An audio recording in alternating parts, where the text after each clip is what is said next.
यदि मां प्रतीकारम् अशस्त्रं शस्त्रपाणया यदि मां प्रतीकारम् अशस्त्रं शस्त्रपाणया भ्रातृराष्ट्रारणे हन्यु तत्मे क्षेमतरं भवेत् राष्ट्रारणे हन्यु तदा मे क्षेमतरं भवेत् यदि मां प्रतीकारम् अशस्त्रं शस्त्रपाणया यदि मां प्रतीकारम् अशस्त्रं शस्त्रपाणया भ्रातृराष्ट्रारणे हन्यु तत्मे क्षेमतरं भवेत् राष्ट्रारणे हन्यु तदा मे क्षेमतरं भवेत्।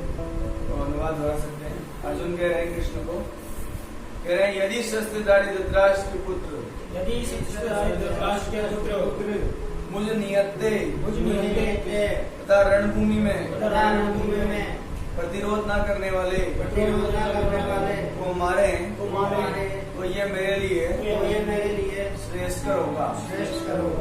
तात्पर्य सुनिएगा। क्षत्रियों के युद्ध नियमों के अनुसार ऐसी प्रथा है कि नियते तथा विमुख शत्रु पर आक्रमण न किया जाए, किंतु अर्जुन ने निश्चय किया कि शत्रु भले ही इस विषम परिस्थिति में उस पर आक्रमण कर दे, किंतु वो युद्ध नहीं करेगा। उसने इस पर विचार नहीं किया कि दूसरा दल युद्ध के लिए कितना उद्यत है। इन सब लक्षणों का कारण उसकी दयाद्रता है, जो भगवान के महान भक्त होने के कारण उत्पन्न हुई। तो ये जो श्लोक है, इसमें अर्जुन का एक बहुत ही महान गुण प्रदर्शित हो रहा है, बहुत ही महान है ना। इतना महान कि हम लोग इसको अपने जीवन में कभी उतार पाएंगे, है ना। क्या महान गुण है कि अर्जुन कह रहा है, क्योंकि अगर आप इस श्लोक से पहले वाला श्लोक अगर देखें तो उस श्लोक में अर्जुन कह रहे हैं अहोबत महत् पापम कर्तुम व्यवसिता वयम यतराज सुख लोभेन हंतुम स्वजनम उद्यता। अर्जुन कह रहे हैं महत् पाप, बहुत भयंकर पाप होने वाला है कृष्णा, मैं बिल्कुल इतना पाप नहीं करूंगा। तो पाप नहीं करोगे, युद्ध नहीं करोगे तो क्या करोगे? हाँ, कृष्णा के मन में आ रहा होगा कि अगर तुम युद्ध नहीं करोगे तो फिर क्या करोगे? बोले मैं युद्ध नहीं करूंगा और क्या होगा? मैं मर जाना, मुझे मर जाना अच्छा है। इसमें एक शब्द आया है क्षेमतरम, यानी श्रेष्ठकर होगा मेरे लिए मर जाना। अब आप देखिए अर्जुन जैसे महान लोग होते हैं, इतने, मेरे को इस श्लोक को समझ में आ रहा है कि भगवान का भक्त बनना बहुत मुश्किल है ना। क्या भगवान का, क्यों भगवान इतना अपने भक्तों की सेवा करना चाहते? उनके गुण देखिए आप, उनकी महानता देखिए कि पाप करना नहीं है, पाप करने से अच्छा है कि मैं मर जाऊं। पाप करके जी नहीं सकता मैं, अधर्म में मुझे लगा दें आप, अब मुझे पाप में आप झोंक दें, इससे अच्छा है कि मैं अपने प्राण ही धारण ना करूं। क्या मानता हूं? कोई कर सकता है? हम तो दिन रात पाप कर रहे हैं, तभी प्राण त्याग नहीं सोचते।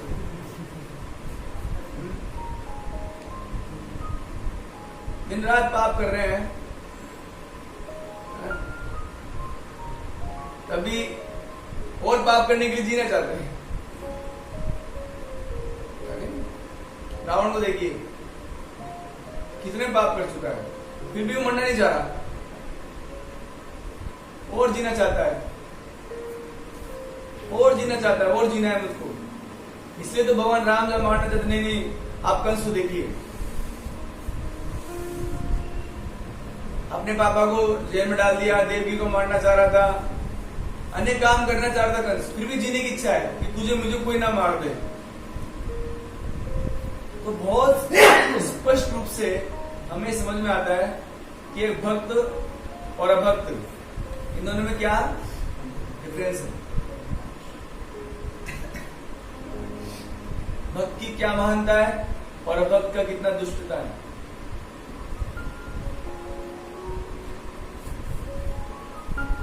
पाप कर करके लोग जीना चाहते हैं, लेकिन एक अर्जुन को देखिए, उसको लग रहा है ये पाप है, कंफर्म नहीं है वो। भगवान कृष्ण की शरण में जाएगा बाद में, उसको क्या लग रहा है ये शायद ही पाप, और ये पाप करने से अच्छा है।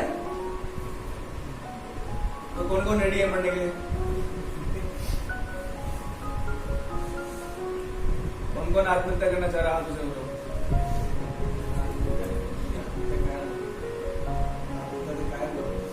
हम मार देते आप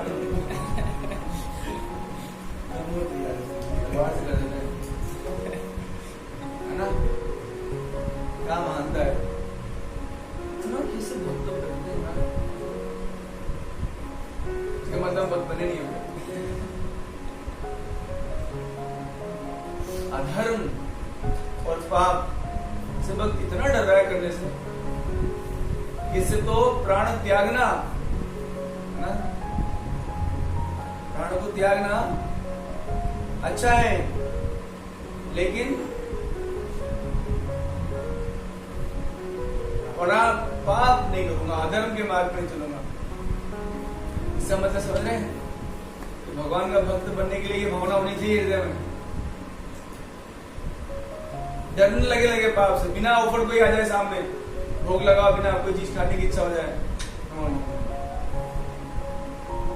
कोई पाप करने में मन चाहे, अरे नहीं नहीं बोले क्या, नहीं नहीं नहीं प्राण त्याग दूंगा लेकिन पाप नहीं करना चाहता।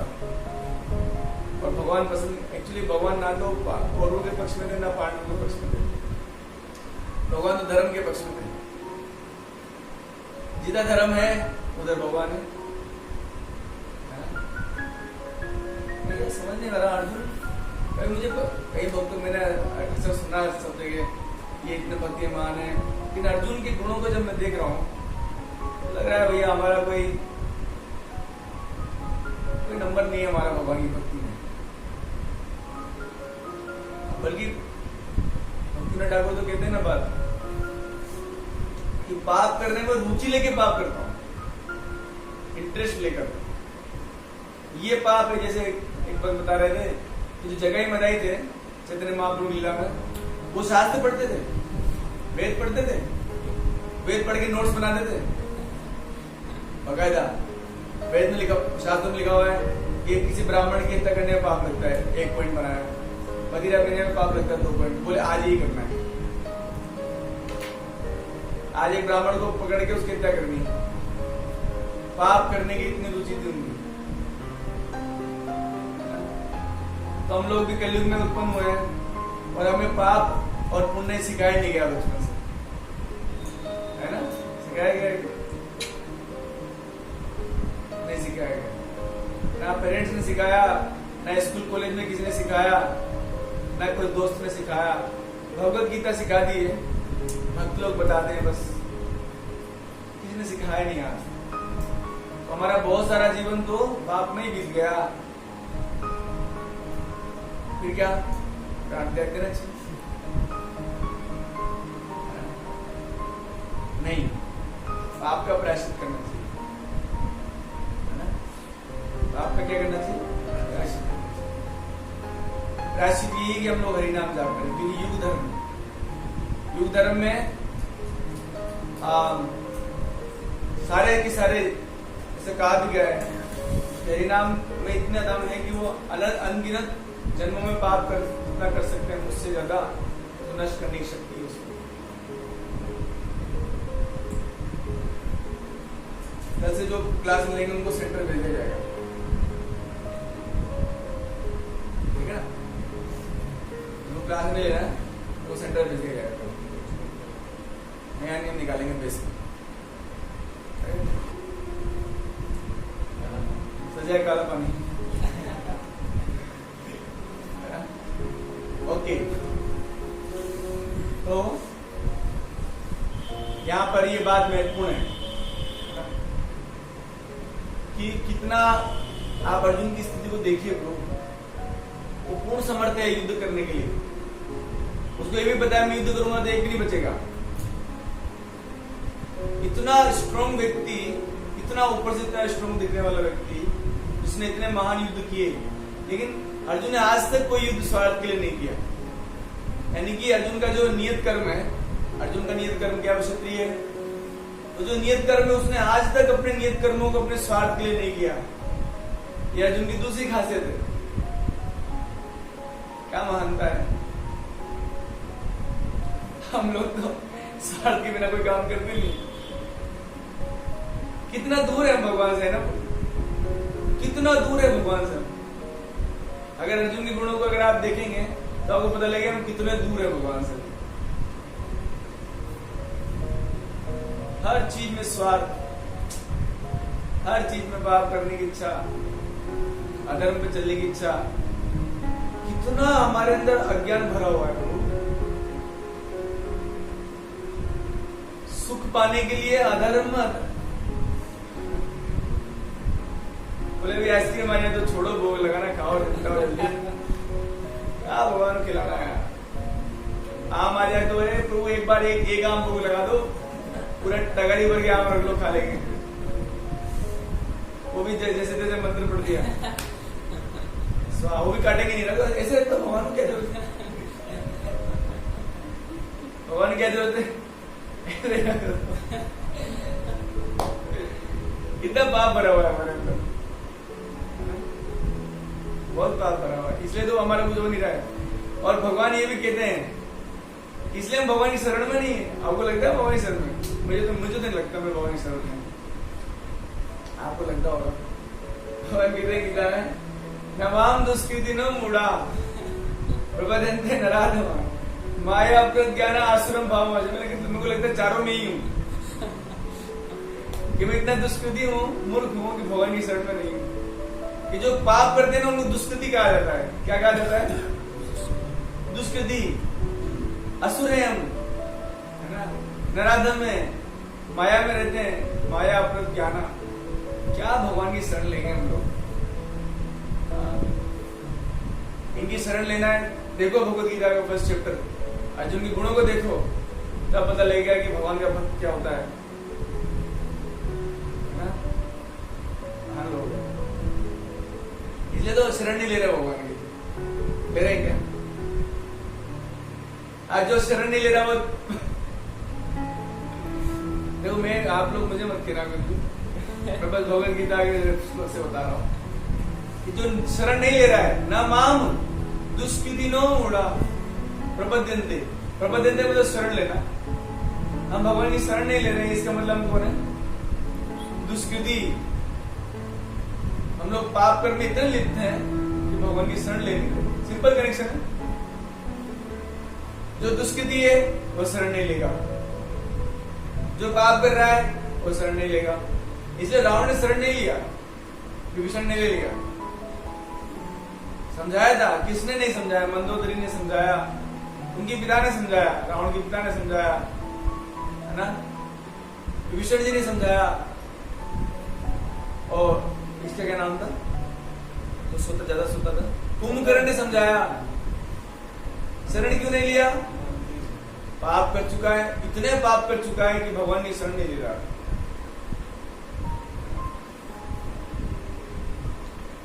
तो हमें देखना होगा कि हम लोग का शरण नहीं लेने का कारण है पाप। इसीलिए भगवत गीता का श्लोक याद आ रहा है,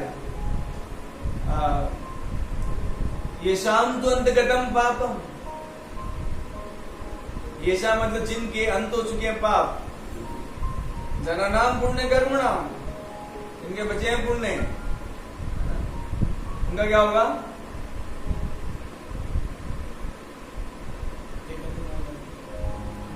वो लोग ये भजनते माम, जड़ बता, ऐसे लोग क्या करेंगे? भगवान का भजन करेंगे। और हम लोग को भगवान के भजन करने की इच्छा नहीं है, ईमानदारी से बताइए। उन्हें स्टार्ट लीजिए, एक दो माला करने में प्राण छूट जाते हैं। क्या कर लिया? दो माला करके ऐसे भागते हैं, पता नहीं किसने जबरदस्ती कितने इतना अत्याचार हो गया, मुझे दो माला मेरे करा देगा, मैं नहीं सहन कर सकता मैं अत्याचार। अरे अत्याचार नहीं है, सदाचार है। हम लोग को आत्मग्लानि होनी चाहिए, है ना? यार भगवान का नाम नहीं ले पा रहा हूँ, दिन भर मेरे पास अब कोई टाइम काम नहीं है। कोई कई बार बोलते बच्चे कॉलेज जाना है, पढ़ाई करनी है, और मेरे मिड टर्म आ रहा है, मेरे ये आ रहा है, वो आ रहा है। अब तो फ्री हो आप, अब क्या है? बुरी स्थिति है हमारी। अगर इस बुरी स्थिति को भी समझ लेना तो भी उन्नति कर जाएंगे। महाराज कहते हैं कि ऐसा सोच के विनम्र हो जाओ कि मैं इतना बड़ा नालायक हूं कि मैं। अब देखिए ऐसे कौन कौन से भक्त थे जिन्होंने मरना स्वीकार किया लेकिन पाप करना स्वीकार नहीं किया। आपको जानकर आश्चर्य होगा, माता सीता पाप में लिप्त नहीं होंगी, मर जाना स्वीकार है। ऐसा बताते हैं शास्त्रों में कि माता सीता अपने पिछले जन्म में नाम था वेदवती, वेदवती नाम की कन्या थी, है ना? और तपस्या करी थी भगवान विष्णु को अपना पति बनाने के लिए, बहुत तपस्या करी थी। और रावणाधन का और जबरदस्ती उसको अपना पत्नी बनाना चाह रहा था, बाल पकड़ के, है ना? तो बोले इस पापी के साथ मरने से अच्छा प्राण त्याग देना। तो उसने तुरंत अपनी तपस्या से अग्नि को आह्वान किया और प्राण त्याग दी। क्या मान लो, पाप स्वीकार नहीं है, प्राण त्याग दिया। उसके बाद में माता सीता जब रावण की लंका में थी, है ना, अपने नेक्स्ट जन्म में, तब उनका नाम सीता हुआ। पिछले जन्म में क्या नाम था? वेदवती। जब उस रावण की लंका में थी तब वो अपना, रावण ने बोला कि 2 महीने का टाइम है, या तो अपना मेरा पत्नी बन, नहीं तो तेरे को मार दूंगा। बोले ये मारने से पहले मैं खुद मर जाती हूँ। इस दुष्ट के हाथों से अपनी पतिव्रता को भंग करने से अच्छा है, किसी पर पुरुष के स्पर्श से अच्छा है। ओह बताओ ये बात आजकल की बच्चियों, पर पुरुष के स्पर्श से अच्छा है अपना प्राण त्याग दूं। और उन्होंने जब कुछ नहीं मिला, ऐसा वर्णन नहीं कि अपनी चोटी से अपने आप को फांसी लगाना चाह रहे थे क्योंकि अस्त्र शस्त्र नहीं मिल रहा था। तो हनुमान जी ने समझाया कि आप चिंता मत कीजिए, प्रोग्राम अभी आने वाले, रावण को मारेंगे। तीसरी बार फिर वापस जब माता सीता को कलंक लगा भगवान के द्वारा, या भगवान के द्वारा नहीं, समाज में उनकी पवित्रता को साबित करने के लिए बोला कि हम आपको स्वीकार नहीं करेंगे। तो बोला इससे अच्छा है अग्नि में प्राण स्वाह कर दो। लक्ष्मण को बोला चिता जलाओ, प्राण त्यागने। क्या मान लो, मतलब आप सोच रहे माता सीता भगवान की नित्य संगी, उनके अंदर क्या भावना है।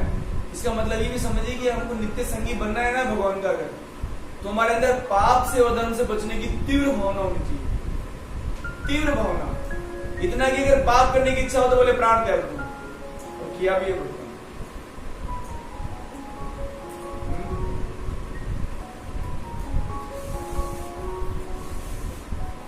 और चौथी बार जब माता सीता, लेकिन अग्नि ने जलाया नहीं, अग्निदेव ने उनकी उसको माना कि नहीं पवित्र है माता सीता।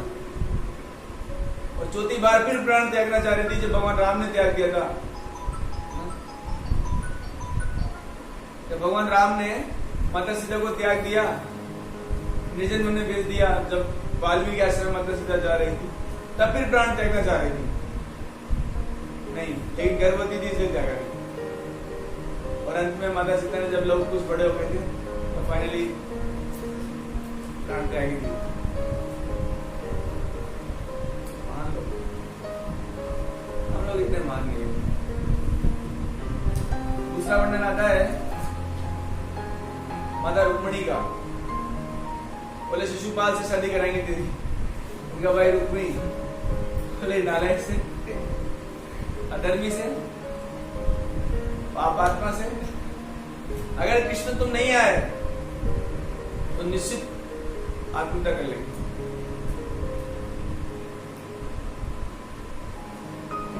आप समझ रहे हैं? अधर्म क्योंकि आप देखो, अगर मानो माता रुक्मिणी का विवाह हो जाता उससे शिशुपाल से, वो तो सारे अधर्म कर रहा है ना? तो धर्म में शामिल हो जाएगी माता रुक्मिणी, और मैं नहीं सहन कर सकती है धर्म वगैरह पाप वगैरह नहीं। मैंने देखा है हमारे घर में जो माताएं होती है, मैंने अपनी मम्मी को देखा है, वो बहुत केयरफुल रहती है इन सब चीजों में। मतलब मुझे याद है कि हमने हमारे माता श्री को बहुत बार बोला कि मम्मी आप है ना बंदूकबाज छोड़ो, मर जाएंगे लेकिन बंदूकबाज नहीं छोड़ो। कितना उनका विश्वास, श्रद्धा है तपस्या में, धर्म के मार्ग पर चलने में, कितना दृढ़ता है उनकी, सही में अडेल लोग हैं। वर्णन आता है नरसिंह मेहता जी का, और ये कई बार ऐसा होता है कि बहुत लोग प्राण त्यागना चाहते हैं कोई अगर गलत हो जाए। एक बार एक ब्राह्मण आया नरसिंह मेहता जी के पास, बोले भिक्षा दो, एकादशी का दिन था, भिक्षा दीजिए आप। तो नरसिंह मेहता जी बोलते हैं देखिए एकादशी का दिन है, ना तो मैं किसी को भोजन कराता हूँ ना किसी को भोजन देता हूँ, अन्न नहीं देता हूँ। भगवान कृष्ण आए थे उनकी भिक्षा देने के लिए, कितना दृढ़ है। बोले ब्राह्मण बोला भिक्षा लूंगा तो तुझसे लूंगा, नहीं तो प्राण त्याग दूंगा, ब्राह्मण बोलता है नरसिंह मेहता। अब वो ब्राह्मण क्या, कृष्ण बड़ा ढीठ ब्राह्मण है। तो जब अगले दिन नरसिंह मेहता जी उन्होंने भी अन्न नहीं खाया, ब्राह्मण को भी नहीं दिया, तो भगवान ने मरने का नाटक किया ब्राह्मण के रूप में और मर गए। नरसिंह मेहता ने कहा मेरे कारण मर गया, ब्राह्मण हत्या का पाप, अब जीना क्या है, अब जीने से क्या फायदा है। तो उन्होंने अग्नि जलवाई और अग्नि में जाके सुहा हो रहे थे, अग्नि जल चुकी थी लेकिन अग्नि जला नहीं पाई, कोई पाप नहीं किया। सोचिए कि अन्न किसी को खिलाना, अन्न खुद नहीं खाया ठीक है, किसी को अन्न खिलाने से पाप लगता है, सोच के आप देखिए। मतलब एक खास बात हो रही भगवान के भक्तों में, उनकी शास्त्र में इतनी तीव्र श्रद्धा होती है कि ऐसे बोलते हैं अटल सत्य है, अटल सत्य है शास्त्र। अर्जुन को ये सब कहां से पता लग रहा है कि बोले मैं प्राण त्याग दूंगा? शास्त्र में श्रद्धा कि नाश होगा, कुल का नाश होगा, ये पाप लगेगा, वो पाप लगेगा, कहां से पता लगा उसको? शास्त्र में, गुरुकुल में उनका पढ़ाई हुआ है। क्या तीव्र श्रद्धा है। नरसिंह मेहता जी को देखो, बोले एकादशी के दिन अन्न खिलाया तो पाप लग जाएगा, क्या श्रद्धा है। हम लोग तो ऐसे तोड़ देते हैं, अरे प्राण त्याग दो।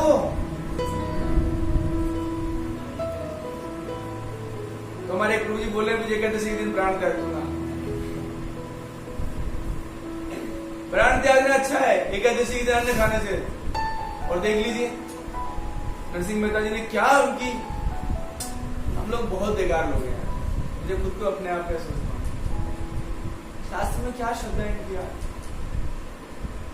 लिखा हुआ है शास्त्र में एकादशी के दिन अन्न खाना पाप है, बस फाइनल। क्यों प्रभु जी, क्यों होता है ऐसा? प्रभु जी ऐसा क्यों है? प्रभु जी ऐसा क्यों? प्रभु जी ऐसा क्यों? बुरा आदमी हो गया, चुपचाप फॉलो करो। शास्त्र में लिख रहा है कुछ लहसुन प्याज क्यों होता है, लहसुन प्याज मांस क्यों होता है? अरे शास्त्र में लिखा है, और क्या प्रूव करूं क्या?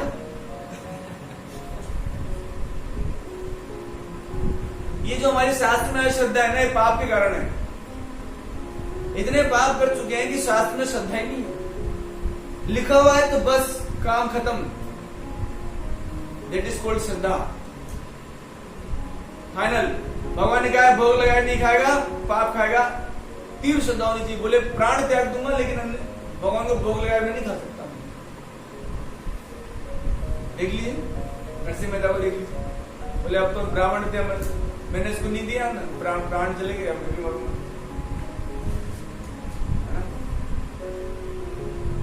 और एक माता सती है ना, भगवान शंकर जी के समय में जब उन्होंने देखा कि मैं है ना, शंकर जी परम वैष्णव है और मैं उसका कारण बनी, मैं कारण बनी एक वैष्णव अपराध के लिए, अब मैं प्राण धारण नहीं कर सकता। वहीं पर माता सती ने है ना अग्नि प्रज्वलित करी और प्राण त्याग।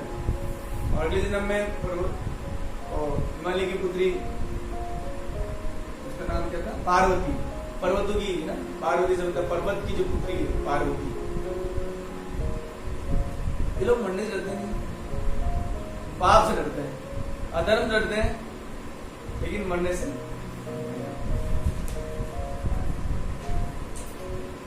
अब एक भगवत गीता का एक श्लोक आता है, जिसे भगवान कहते हैं कि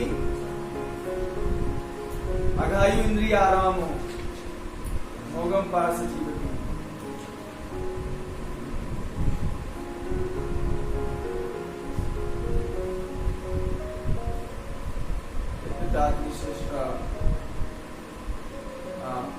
भगवद गीता अध्याय 3 में आता है। एक्चुअली प्राण तो त्यागने चाहिए थे धृतराष्ट्र के पुत्रों को, अर्जुन क्यों प्राण? अर्जुन को बस लग रहा था कि वो अधर्म, बाकी बाद में भगवान ने समझाया, अरे तू नहीं लड़ेगा तो तू पाप करेगा। अरे ऐसी बात है, किसको पढ़ाऊं पहले बताओ। बाद में समझाया कि तू युद्ध नहीं करेगा तो पाप लगेगा। अरे बाप रे बाप, क्या हो तो उल्टा हो गया। पूरा समझाया भगवान ने, बोले ऐसा मत कर, तू क्या नहीं जीवन में बताओ, तू भक्ति करके मुक्त नहीं होती।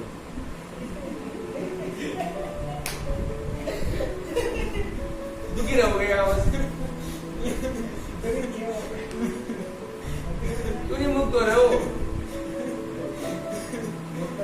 16 माला करो, दीक्षा लो और भक्ति करो, बस दुख को सहन करते रहेंगे,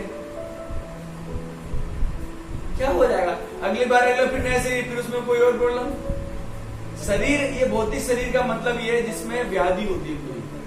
इदम शरीरम व्याधि मंदिरम, ये शरीर बनाया ऐसे है जिसमें बीमारियां लगेंगी। तो क्यों, अगर आपको पता है कि इतना दुखी, तो क्यों नहीं भक्ति कर रहे?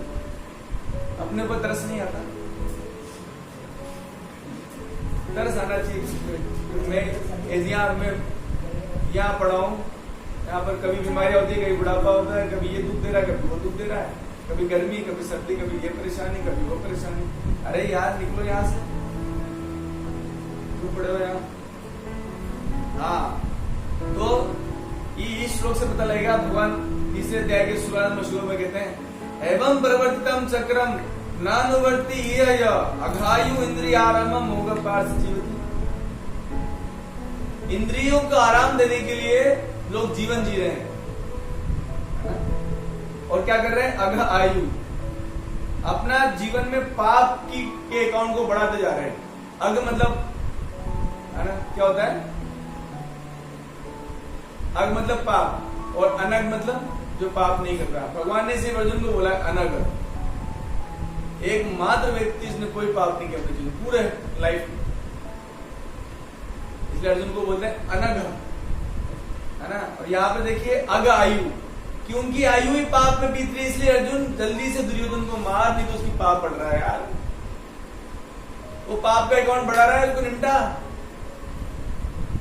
बचपन से पाप कर रहा है, अगर तूने जीवन जिंदा छोड़ दिया उसको, तो और पाप करेगा। इसका ये मतलब नहीं कि आप कल तलवार लेके निकलोगे सारे पाप करे, मार दो उनको। आप अधिकारी नहीं हो, जो अधिकारी हो कर सकते हैं। अर्जुन तो अधिकारी है, क्षत्रिय है, तो उसका काम है कि जो पाप कर रहे हैं, अधर्म फैला रहे हैं, उनको नाश करे। अघायु इंद्रियारम्भो मोग पार्श्व जीवति। हम सभी सिर्फ इंद्रियों को आराम देने के लिए पाप में कर्मों में लिप्त हैं। इंद्रियों को आराम देते ना, जीवा को आराम देते हैं, है ना, शरीर को आराम देते हैं। कुछ भी पाप करने को रेडी है सिर्फ शरीर को सुखी रखने के लिए, है कि नहीं? जो मिल जाए बस, बोले लहसुन प्याज खाने को मिल जाए तो भी खा लेंगे जी। अगर पाप को बीमारी हो, बोले लहसुन प्याज खाना है, खा लेंगे वो जी। क्या दिक्कत है? पहले भी खाते थे, अब खा लेंगे। भक्त होगा, बोले मर जाऊंगा लेकिन खाऊंगा नहीं। हमारे एक भक्त थे, उनकी जॉब लगी थी एसआई की, मतलब है ना, एसआई का जो मतलब एसआई का क्या फुल फॉर्म होता है? Sub inspector. सब इंस्पेक्टर की जॉब लगी थी, बहुत बढ़िया। और ऐसी जगह लगी थी जहां पर लहसुन प्याज दिया जाता था। उन्होंने जॉब भी छोड़ दिया। अब ऐसा मैं सोचो मत, भगवान ने उनके लिए अच्छा किया, अभी दूसरी जॉब दे दी गवर्नमेंट ने। जॉब छोड़ने को रेडी है लेकिन पाप करने को रेडी नहीं है, तो नहीं कर सकता। भक्त लोग ऐसे होते हैं कि ना 2-2, 3-3 महीने तक लहसुन प्याज बनता होता है कि जॉब में करने जाते हैं तो दही से खा लेंगे, 2-3 महीने दही से खा लेते हैं, लेकिन लहसुन प्याज हाथ नहीं लगाएंगे तो ऐसे ही भक्तों को भगवान मिलते हैं, हम लोग को नहीं। तो एक तो इंद्रिय आराम और एक दूसरा आराम है आत्मा आराम, दोनों में डिफरेंस है। एक इंद्रिय आराम, एक आत्मा आराम। एक आत्मा को आराम देते हैं और एक इंद्रियों को आराम देते हैं। नेक्स्ट श्लोक इसी का तीसरे अध्याय का 17 नंबर श्लोक है। जो आत्मा में आत्मन्येव संतुष्ट कार्य न विद्यते, आत्मा के आराम में रहते हैं। वो आत्मा का आराम किसमें है? प्रभु सेवा में। आत्मा का आराम किसमें है? प्रभु को आनंद देने में, ना कि मुझे आनंद देने में। जब तक हम खुद को आनंदित करने के प्रयास में लगे रहेंगे ना, तब तक हम लोग क्या है, पाप में जीवन बिताते चले जाएंगे। मार दो मच्छरों को, लेकिन बस सारे मच्छरों को मार दो, मैं आराम से सो सकूं। दुष्ट लोगों मच्छर बनना पड़ेगा, मच्छरदानी नहीं लगा सकते आपको, नहीं वो जलाओ और रेगिट लेके आते हैं आजकल लोग, इलेक्ट्रिकल रेगिट। इतने पाप चढ़ा रहे हैं सिर्फ अपने आप को सुखी करने के लिए।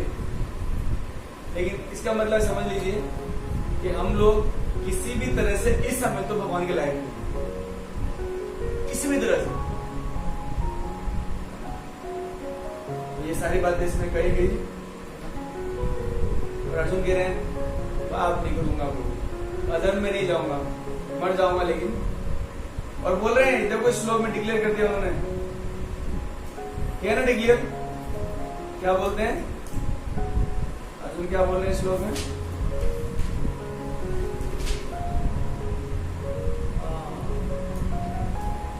अन्यू राष्ट्र रणे अन्यू मत में क्षेम तरम भवेत। राष्ट्र के जो धृतराष्ट्र के जो पुत्र है इस युद्ध भूमि में रणे अन्यू, मुझे मार डाले, तैयार हूं मरने के लिए।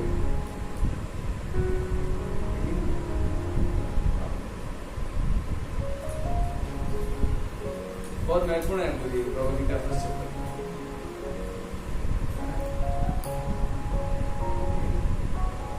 इसलिए आप लोग भी पढ़ाइए दूसरों को, आप लोग पढ़ाओगे ना, हाँ ठीक है, मेरे पास बहुत सारे तरीके हैं।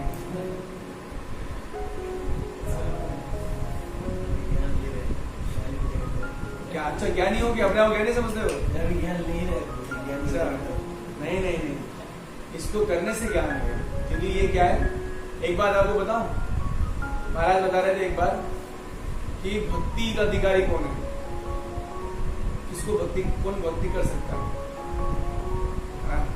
बोलते हैं महत कृपा बनु कौन कर्म भक्ति ना है, कृष्ण भक्ति दूर रहे संसार न अवश्य। महत कृपा बिनु कौन कर्म भक्ति ना होए।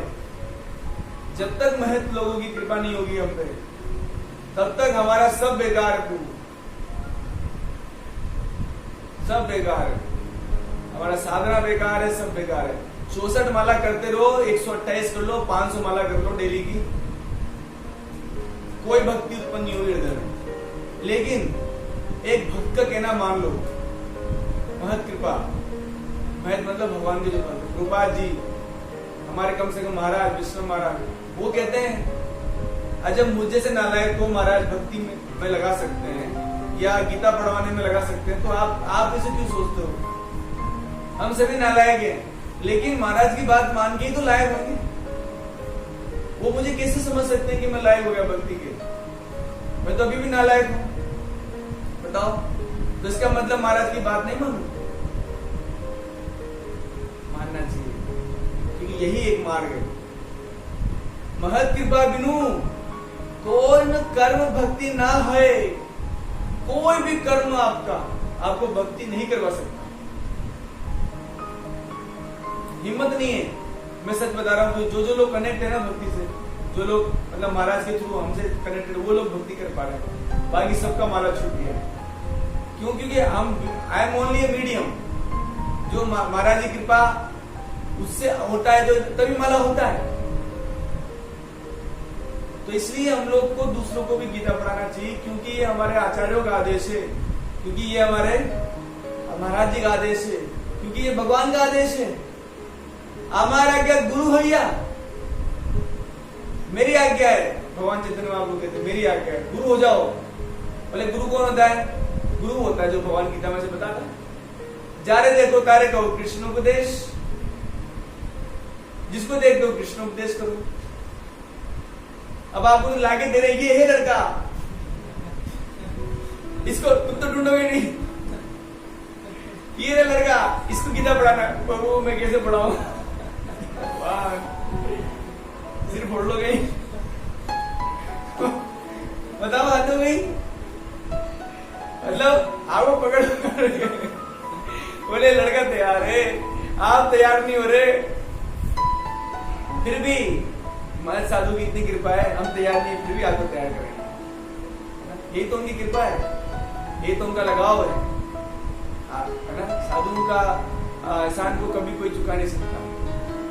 सच बात है, एक चीज चुका सकते हो आप उनके एहसान कि वो जो आपके लिए कर रहे हैं आप दूसरे के लिए कर रहे हैं। जो आपके लिए कर रहे हैं ना वही चीज दूसरों के लिए करोगे तो उनका एहसान चुक जाएगा आपसे। लॉकडाउन का पीरियड है, इसमें बहुत अच्छा मौका है आपके पास कि आप 2-3 बच्चों को लेकर भगवत गीता पढ़ाओ, आप भी पढ़ो उनको भी पढ़ाओ। तो उनको क्या विचार है? मैं कृपा नहीं चाहिए, इस दुर्गम जगह से मुक्ति नहीं चाहिए, वे क्यों नहीं करो? हमारे पास छुट्टी भी है ना, हमारे पास कोई काम ही नहीं है, पर कुछ नहीं, आप भी मत पढ़ो, उनको बोलो आप पढ़ो, मैं बस सुनूंगा आपसे। ऐसा अगर आपने कर लिया प्रभु आप कहो, वो ढूंढेगा आपको। आप इतने महान, मुझे कितने विनम्र हो, आपने कुछ नहीं बोला आज तक, सुना है। अगर आपको ऐसा भी लगता है कि आप कुछ नहीं बोल सकते तो भी उसको बोला तू बड़ी, आप भी सुनूंगा। बोले यार पूजा आप कितने हम्बल हो, है ना। तो ये एक उपाय है। और भगवत गीता से लगाव नहीं किया तो किससे लगाव किया?